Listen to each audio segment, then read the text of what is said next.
Assalamualaikum warahmatullahi wabarakatuh. Baiklah, pada video kali ini kita akan mempelajari materi modus, yakni data terbanyak. Nah, langsung saja kita pelajari apa itu pengertiannya. Nah, di sini untuk yang pertama yang akan kita pelajari adalah modus untuk data tunggal. Nah, adapun pengertian dari modus itu adalah nilai yang mempunyai frekuensi tertinggi. Nah, dalam sekumpulan data dimungkinkan akan ada lebih dari satu modus ataupun tidak ada modus. Nah, kenapa demikian? Karena jika dalam satu data terdapat suatu nilai yang memiliki frekuensi yang sama, maka untuk modusnya dia akan lebih dari satu. Nah, sedangkan jika semua data tersebut memiliki frekuensi yang sama, maka dia tidak memiliki modus karena frekuensi tiap datanya itu sama. Nah, supaya kita bisa lebih memahami materi ini, langsung saja kita pelajari contoh soalnya. Tentukan modus dari data berikut. Nah, untuk yang pertama, datanya adalah 47356678365. Dan untuk data yang kedua, 887569558765. Nah, langsung saja kita selesaikan. Nah, di sini untuk yang pertama, dalam menentukan modus suatu data, hal yang harus kita lakukan yang pertama adalah mengurutkan data, karena data yang diberikan itu belum terurut ya, karena masih beracakan.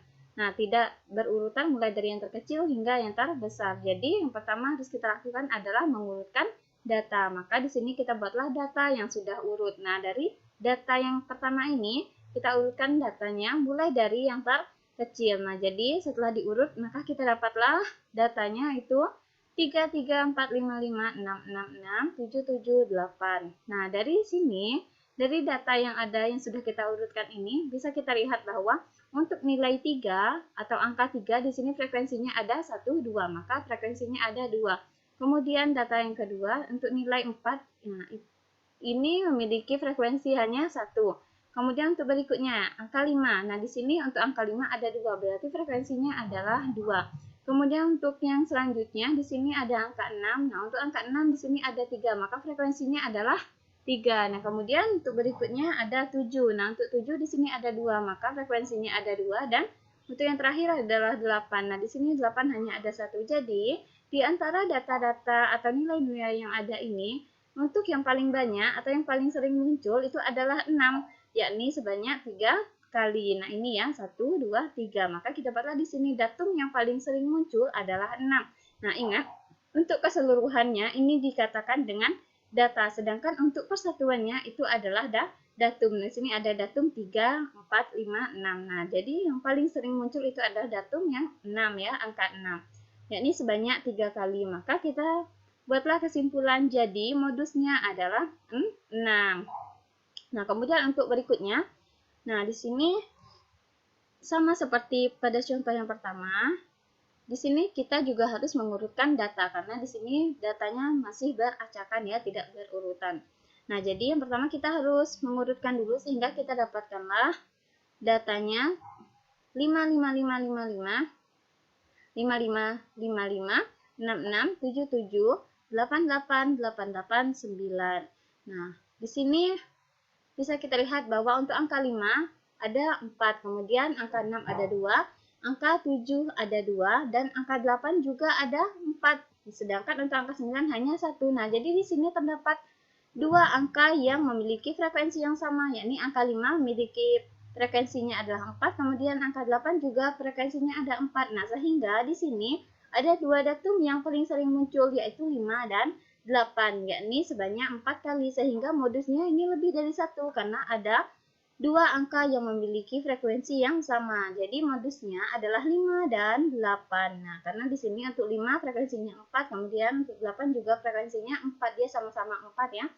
Nah, jadi modusnya lebih dari 1, yakni 5 dan 8. Nah, demikianlah untuk modus data tunggal. Nah, sekarang kita lanjutkan untuk modus data berkelompok. Nah, jadi dalam menentukan modus data berkelompok ada langkah-langkah yang harus kita lakukan. Yang pertama, kita harus menentukan kelas modus dengan melihat frekuensi yang paling tinggi. Nah, kemudian langkah yang kedua, kita harus menghitung tepi bawah kelas dengan cara tepi bawah kelas sama dengan batas bawah kelas modus dikurang 0,5. Nah, dari yang pertama tadi kan kita sudah mengetahui nih, mana interval kelas yang merupakan kelas modus. Nah, jadi dari kelas modus tersebut kita lihat batas bawah kelasnya, kemudian kita kurangi 0,5. Nah, itulah merupakan tepi bawah kelasnya. Kemudian berikutnya, untuk langkah yang ketiga, kita harus menghitung panjang kelas dengan cara, nah, batas atas dikurangi batas bawah, kemudian kita dapatkan hasilnya, baru kita tambahkan dengan 1. Nah, kemudian untuk yang berikutnya, kita harus menghitung D1. Nah, D1 dengan cara D1 sama dengan frekuensi kelas dikurangi dengan frekuensi kelas sebelumnya. Nah, adapun D1 ini adalah selisih antara kelas modus dengan kelas sebelumnya, sehingga cara menentukannya atau cara menghitungnya adalah dengan mengurangi frekuensi kelas modus dengan kelas atau frekuensi kelas sebelumnya. Nah, kemudian setelah kita dapatkan D1, maka kita harus menghitung lagi D2. Nah, apa itu D2? D2 itu adalah selisih antara frekuensi kelas modus dengan frekuensi kelas sesudahnya. Nah, jadi maka untuk menentukan D2, caranya adalah dengan mengurangi frekuensi kelas modus dengan frekuensi kelas sesudahnya. Nah, kalau sudah semua komponen sudah kita dapatkan, maka berikutnya kita harus memasukkan semua komponen tadi ke dalam rumusnya. Jadi rumusnya adalah MO sama dengan TB. TB ini adalah tepi bawah, kemudian ditambah panjang kelas dikali dengan D1 per D1 ditambah D2. Nah, mana ini keterangannya? MO-nya adalah modus, kemudian TB-nya adalah tepi bawah kelas modus, P-nya adalah panjang kelas interval, D1-nya adalah selisih frekuensi kelas modus dengan frekuensi kelas sebelumnya, dan yang terakhir D2 itu adalah selisih frekuensi kelas modus dengan frekuensi kelas sesudahnya. Nah, supaya kita bisa lebih memahami bagaimana cara menentukan modus pada data berkelompok, mari kita pelajari contoh soal ini. Nah, tentukan modus dari data nilai ulangan bahasa Indonesia siswa kelas 12 SMA Pancasila yang disajikan dalam tabel berikut. Nah, jadi di sini terdapat sebuah tabel distribusi frekuensi yang mana menyajikan nilai dari ulangan bahasa siswa kelas 12 SMA Pancasila ya. Nah, di sini adalah interval kelasnya. Ini merupakan nilai. Kemudian di sebelah kanan ini adalah frekuensinya. Nah, jadi langkahnya sesuai dengan langkah-langkah yang sudah kita pelajari tadi, bahwa untuk menentukan modus ada beberapa langkah yang harus kita lakukan. Nah, yang pertama kita harus menentukan dulu kelas modusnya. Nah, di sini kelas modus terletak pada kelas kelima, mohon maaf, untuk kelas modus terletak pada kelas keempat karena memiliki frekuensi tertinggi, yakni 15. Nah, bisa kita lihat di sini. Untuk frekuensinya tertinggi di sini adalah 15. Nah, 15 ini merupakan frekuensi dari interval kelas yang keempat ya. Nah, ini 1, 2, 3, dan 4. Maka kita buatlah di sini pada langkah pertamanya, kelas modus terletak pada kelas keempat karena memiliki frekuensi tertinggi yakni 15. Nah, jadi bisa kita lanjutkan untuk langkah berikutnya. Nah, kita harus menentukan tepi bawah. Nah, untuk tepi bawah, maka kita harus mengurangi batas bawah kelas dengan 0,5. Nah, di sini pada kelas keempat, nah, tepi bawahnya itu adalah 81. Nah, batas bawahnya adalah 81, sehingga kita kurangi dengan 0,5, hasilnya adalah 80,5. Nah, kemudian berikutnya kita harus menentukan panjang kelas. Nah, panjang kelas itu dilambangkan dengan P, yang mana caranya adalah dengan mengurangi batas atas dengan batas bawah, kemudian ditambah dengan 1. Nah, untuk batas atas dan batas bawah ini bisa kita pilih yang mana saja ya kita inginkan, karena untuk panjang kelas pasti nilainya adalah sama semuanya ya. Nah, misalkan kita ambil untuk interval yang pertama, berarti di sini 60 dikurangi dengan 51, hasilnya adalah 9, kemudian ditambah 1, hasilnya adalah 10. Nah, jadi kita dapatkan panjang kelasnya adalah 10. Nah, kemudian berikutnya untuk D1. D1 tadi adalah selisih antara kelas modus dengan kelas sebelumnya. Nah, jadi F kelas modus tadi kita ketahui bahwa frekuensi kelas modusnya adalah 15, kemudian frekuensi kelas sebelumnya berarti di atasnya ya. Nah, berarti yang di atas kelas sebelumnya adalah 11, maka 15 kita kurangi dengan 11, hasilnya adalah 4. Maka kita dapatkanlah D1-nya itu adalah 4. Kemudian berikutnya D2.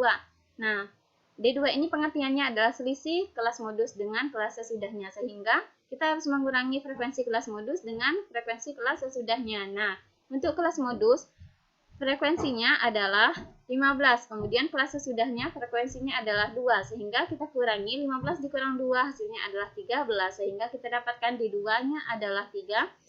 Nah, kalau sudah semua komponen kita dapatkan, maka kita harus masukkan ke dalam rumusnya. Nah, di sini MO sama dengan TB ditambah P dikali D1 per D1 tambah D2. Maka tepi bawahnya adalah 80,5, kemudian ditambah panjang kelasnya adalah 10, kemudian dikali D1-nya adalah 4, kemudian per 4 ditambah 13.